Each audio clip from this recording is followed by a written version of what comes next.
All right. Can you all hear me? Yeah. Okay, good. Good, good, good. I am recording this because many people just, stuff gets in the way, but I know that people really want this information. And so I want to make sure it's available to everyone who wants it. So I am recording and I love seeing these faces on my screen. All right, a few more coming in.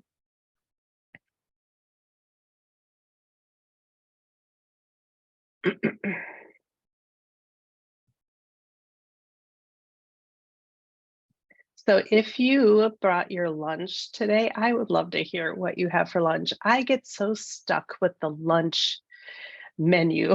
I grab for the same thing almost every day and I just kind of get bored of it. So if you brought your lunch, I would love to hear in the chat what you got. What is that? Is that cottage cheese? Is it? Can you hear me? The train, of course, goes by whenever I get on a live call. It's just inevitable. This is peach yogurt with granola. Oh, okay. Yeah. I had a little bit of yogurt earlier. I kind of do eat it every day, so. And sometimes it's good just to have your go-to. You don't have to think about it. You just eat it for nourishment. But or what I don't look might forward not eat lunch. Right, exactly. But then I'm starving for dinner. So, all right. Well, I am going to get started because I know your time is valuable and I want you to make the most of this time. So my hubby and I just got back from an anniversary trip. It was a 2-week trip. It was a big one. And we went with a group of people, and the people that we met are from our area, even though we traveled to a different country.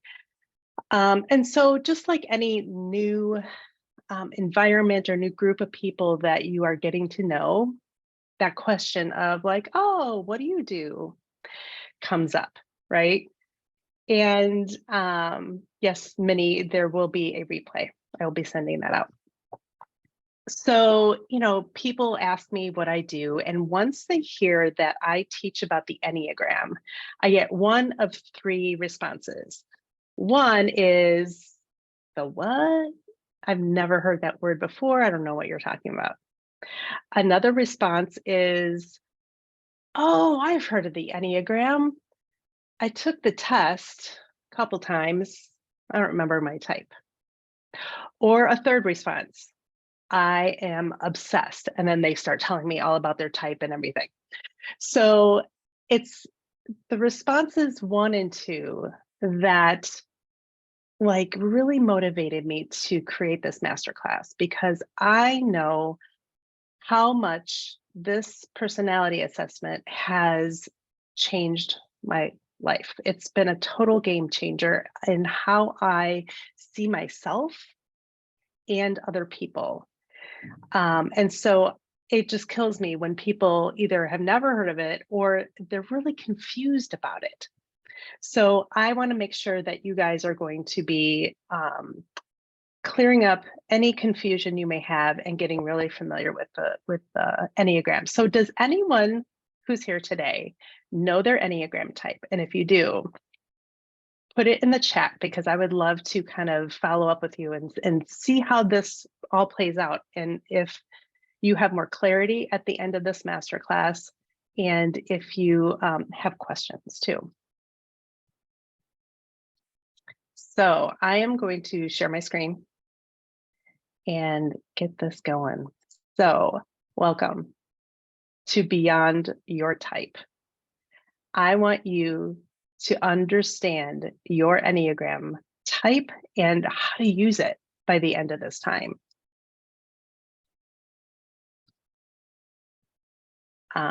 Because I don't think it's fair that you have this tool and you don't know what to do with it.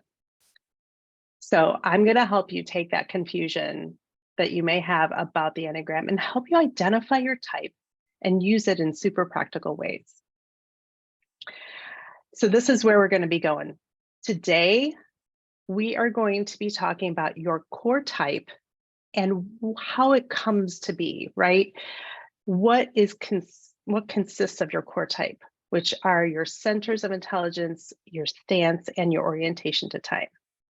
Tomorrow, I'm going to teach you about the other numbers connected to your core type, which are your wing numbers and your line numbers. And none of this may make sense to you right now, but by the end of it, it will. And on day 3, I'm going to show you how to put all 5 steps together so you can use your knowledge of the Enneagram in practical ways, as well as show you an opportunity to go beyond your number and become more self-aware. If you attend all 3 sessions live, you're going to receive a free gift as well as a special bonus. So listen for that towards the end. So if you haven't already, grab your lunch, turn off the ringer on your phone, shut down the windows of your computer, and close your door. I want you to have no distractions during this time. You signed up for this webinar. You made time for it. You made it a priority. So protect this time that you've made for yourself. So why are you here today? Are you here because you're curious about personal growth and you're looking for a tool to guide you on your journey? Are you a little confused about the Enneagram? I mean, it's not a simple color or letter initial. It's intricate. It can be complicated because we are complex people. And so the Enneagram can be a little confusing sometimes. And you want to maybe even know how the Enneagram is different than other personality assessments. Are you looking for direction and purpose in your life and you just don't know where to start? Are you just going through the motions and living on autopilot? There seems to be a lack of meaning or purpose in your life, and you've forgotten what is most important to you. Or reason number 3, you're just done. You're done being told who you are supposed to be, and you want to find out and embrace who you truly are. You want to feel validated in your perspective and how you see things. So share with me in the chat. Is it reason number 1? You're curious, maybe a little confused. Number 2, you feel lost and on autopilot. Or number 3, you want to rediscover who you are. Well, no matter why you're here, I'm here for you. I hold space for women who want to find the courage to be seen so that they can be more vulnerable and build connection and authenticity. I believe you have the potential to live the life you truly want and not the life you've been told to live. I want you to think of this masterclass as an investment in your personal growth. I want you to come with an open mind to receive what this masterclass has for you. If we don't know each other already, I'm Erin Slepke. I've been leading women for over 20 years. I've been trained to type, teach, and practically apply the knowledge of the Enneagram. I've spoken all over the place, international organizations, universities, churches. I've spoken at women's retreats and conferences, podcasts, and just hundreds of women's groups around the world. Well, not the world, the United States. I'm also a published author of Enneagram guided journals. I've been married to my hubby, Aaron. Yes, his name is Aaron too, for 31 years. And we have 4 daughters and a 5-year-old granddaughter. When I first discovered the Enneagram, it was around the time that my kids started leaving the nest. I found myself asking, who am I? What do I want to do with my life? I mean, I had been sacrificing for my children for so long. It was finally time for me time, right? My turn to discover who I was and what I wanted in life. So I took the Enneagram test online, like most of us do. And it was one of those things where I read the description and I started looking around for a hidden camera. I was like, how does this thing know what I'm thinking? How does it know how I feel about things? it improved my self-acceptance. It improved the communication in my marriage. It improved empathy in my other relationships and friendships. It's also given me the confidence to make hard decisions. It helps me to lead and coach people better. And it gives me empathy so I can support others. The Enneagram tells us why we do what we do. It tells us what we value and how we see the world. Most importantly, it creates empathy for ourselves and others, which enables us to love well. So Ennea means 9. Gram, think of points on the diagram. So there's 9 different Enneagram types. So I'm just going to take a quick run through all 9 types and tell you about their core desires, their core fears and struggles. It's valuable to know all the types so you can understand other people too and how to interact with them. Let's start with the type 1, the improver. They desire to be good, they fear judgment, and they struggle with anger. And you might want to take notes as we're going and just kind of write down the numbers as you go along and see which one sounds most like you. Type 2, the helper. They desire appreciation, they fear rejection, and they struggle with pride. I do want to say something about the type 2 and women. We are often put in the role of a helper. And so the type 2 is one of those types that women get mistyped super often just because of the role that we play, whether it be a helper in your family or at work. I want you to, if you get typed as a 2, challenge that a little bit and ask, why am I helping? Type 3, the achiever. They desire success, they fear failure, and they struggle with deceit. Type 4, the creative. They desire authenticity, they fear inadequacy, and they struggle with envy. Type 5, they desire to be competent, to fear annihilation, and they struggle with connection. Type 6, the loyalist. They desire safety. They fear fear itself, and they struggle with security. Type 7, the enthusiast. They desire to be satisfied, they fear being deprived, and they struggle with gluttony. And don't think of just eating a lot of food, but like having more experiences as well. Type 8, the challenger. They desire power, they fear being controlled, and they struggle with vulnerability.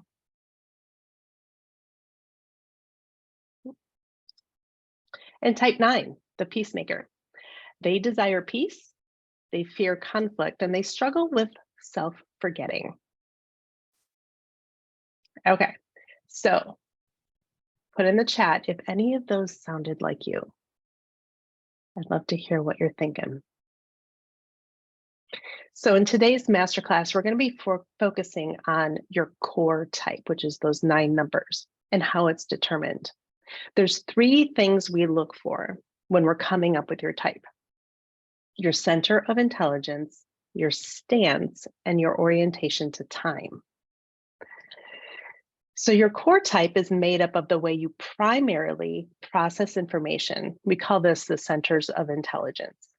It's just how you take in information and process it initially. So we either filter information through our thoughts, which is in the head center, our feelings, which is in the heart center, and our intuition, which is in the gut center. Let's start with the head center. These people process information through their thoughts first. You experience the world by observing and noticing everything around you.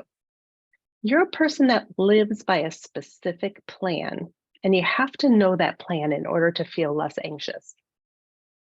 When you're upset, you try to solve the problem, and sometimes you struggle with thinking of the worst case scenario situations. You would describe yourself as a thinker, rational, problem solver. You wish you could control your thought life. Deep down, you want to make sure you're safe. And on a day off, you might enjoy disconnecting, mastering a skill, or discovering something new and exciting. So the head center consists of types 5, 6, and 7. You need safety, you struggle with security, and your main emotion is fear or anxiety. This is my client, Beverly. She's a type 7 in the head center. She came to me for support because she noticed her mind was always searching for the next adventure. Her mind was just rolling all the time. She was also bored with life and never felt satisfied. But once I showed her how to calm her racing thoughts and be present in the moment, she felt fulfilled and satisfied. All right, let's go to the heart triad. You experience the world through relationships. You're a person that worries about how you're perceived. I mean, you want to know what other people think about you. It's real important. When you're upset, you feel all the emotions, especially sadness and shame. You sometimes struggle with asking for help. You would describe yourself as a feeler, connector, maybe even attractive. You wish you could be more authentic and not be concerned about how others see you. Deep down, you want to make sure you have great relationships with others. And on a day off, you might like me time, coffee with a friend, or helping someone. So the heart center consists of types 2, 3, and 4. You need acceptance, you struggle with identity, and your main emotion is shame or sadness. Let's hear from my client, Grace. She's a type 2, which is in the heart center. She values love and relationship, but she realized she was always saying yes to people when they asked for her help. She also found herself helping even when she wasn't being asked. Once she realized she was helping in order to feel loved, she set up some boundaries and learned how to say no as a complete sentence. And let's go to the gut center or the body center. They process information through your body and intuition first. You experience the world intuitively. Somehow you just know things. You're a person that tries to control your world. You believe you know what is best for you and for others. When you're upset, you get angry. And that could even look passive aggressive. You sometimes struggle with physical symptoms when you're stressed, like stomach aches or headaches or tension in your shoulders and back. You would describe yourself as a doer, a little controlling, but instinctual. You wish you could let others make decisions and take the lead once in a while. Deep down, you want to make sure you're doing it right. And on a day off, you may enjoy having no agenda, working out, or getting organized. So the gut or body center consists of types 8, 9, and 1. You need autonomy, you struggle with control, and your main emotion is anger. This is my client, Michelle. She's a type 9, a peacemaker in the gut center. She tends to get overwhelmed with taking action. She always wanted a horse. She had the money, she had the time, and she had the experience, but she never pulled the trigger. Just wasn't trusting her gut. Once I showed her how to take control and just take one small step towards what she wanted, she was able to realign what was most important to her and made her dream come true. Her horse's name is Bella. All right, now let's talk about stances.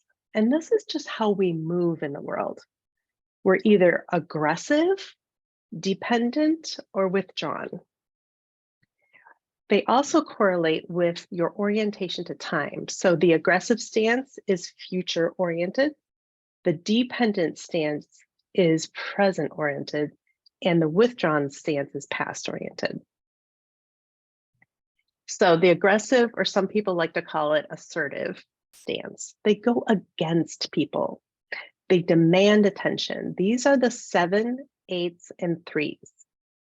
They're future oriented, so they're really good visionaries and planners, but sometimes they struggle with looking back and learning from their past mistakes. The dependent stance, these are people who go along with other people. They respond to other people. These are the 1s, the 2s, and the 6s. They're very present oriented, which I know is all of our struggle sometimes, is to be present, but they're so good at this. They're in the here and now, but sometimes they struggle with looking back and remembering what has happened and planning for the future. And then the withdrawn stance. They move away or resist people. These are the 4s, 5s, and 9s. They're past oriented. They live in the good old days, nostalgia, but they struggle to look ahead and see the future. It kind of scares them. So who doesn't love Friends, right? To give you a better idea of stances, let's think of these 3 ladies from Friends, right? Think of Phoebe as a withdrawn stance. Sometimes you don't even know she's there unless she's like telling a funny joke that's, out of nowhere. Rachel, I would consider more dependent stance. She goes with the flow, gets along with everyone. And then there's Monica. She's the aggressive stance. You know when she walks in the room. She takes charge and likes things just so. So here's where it all comes together. You're going to take your instincts, your head triad, the heart triad, or the gut, right? And you're going to put them together with your stance and orientation to time. For example, I feel all the feelings. I tend to suppress them because they get in my way. And I struggle with shame quite a bit and sadness. So I'm considered in the heart triad. I'm also in the aggressive stance. I go towards people. I like to challenge things. I like to pick things apart and fix them. I like to walk in a room and see who's in charge. And if no one's in charge, it's me. I'm volunteering for that position. So I'm in the aggressive stance. So if you put the heart and the aggressive together, you come up with a type 3. So I'm going to stop sharing my screen right here. And I'm going to see where you guys are with determining your type, confirming your type. Minnie, you said you think you're a type 2. Kara, you can't pick just one. Okay. Tell me more about that, Kara. Well, that was before you just did what you did. Oh, okay. All right. Right. So, When you went originally through, I wrote down 2, 3, 4. I knew I was somewhere there. Yeah. And this totally confirmed that I'm also a 3. Although I have a follow-up question if you're okay with that. Yeah. Oh, for sure. Have you read It's Just My Nature by Carol Tuttle? No, I'm gonna write that You down. kind of look like her, which is so fascinating to me. And her thing about types is that the physical representation of our bodies also tell the story of our type. And so I was like, wait, Aaron's a 3. How could I be a 3? Because we don't have the same physical characteristics. So does the That's funny. Enneagram have any of that? So it's interesting, when you take those Enneagram tests online or even in a book, it doesn't take into account body language and what you look. I can tell you I would say 75% of the type 3s I know, women, have short hair.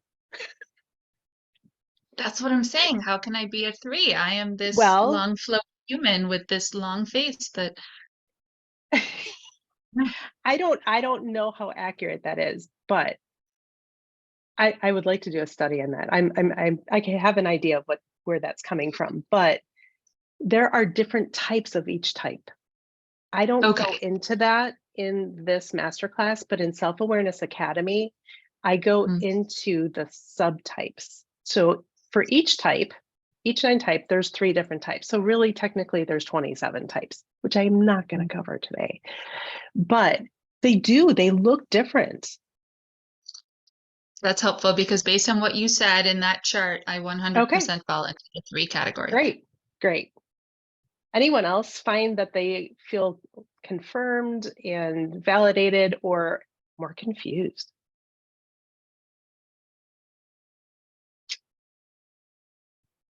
Let's see who else is here. Barb, Kathy, Diane, and Minnie. Confirmed too. All right, great. Minnie's a 2, Kara's a 3. How about Kathy or Diane? Or Barb? Well, I would love to hear from you and help you confirm your type, because this is just the starting point. This is the foundation. Tomorrow we're going to be talking about wings and lines, which you have no idea what I'm talking about. Let me give you a little hint. Wings are the numbers on either side of your core type. Lines, when you look at the diagram, you'll see these lines coming from your number. One goes away from it, which is your stress line. That's where you go and stress. And the other one goes back towards your type. And I'm going to teach you how to use those numbers to manage your stress. So hopefully you guys can make it tomorrow. Barb, I'm torn between 6 or 2. Yeah, those are pretty close sometimes. A couple follow-up questions you might want to ask yourself is, choose the helper, right? Why are you helping? Are you helping because that's how you receive love and you receive that, fuel? Or are you helping because you're loyal? Just a little shift. Yeah, good. So tomorrow we're going to be talking about wings and lines. And then Thursday, on the 3rd day, we're going to be putting there's 5 steps, all 5 steps together and apply it to different situations in your life. So I want you to come with something to work on, right? I'm going to give you some coaching.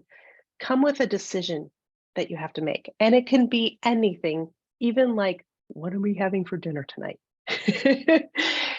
I want you to come with maybe a conflict that you're trying to resolve and you feel stuck.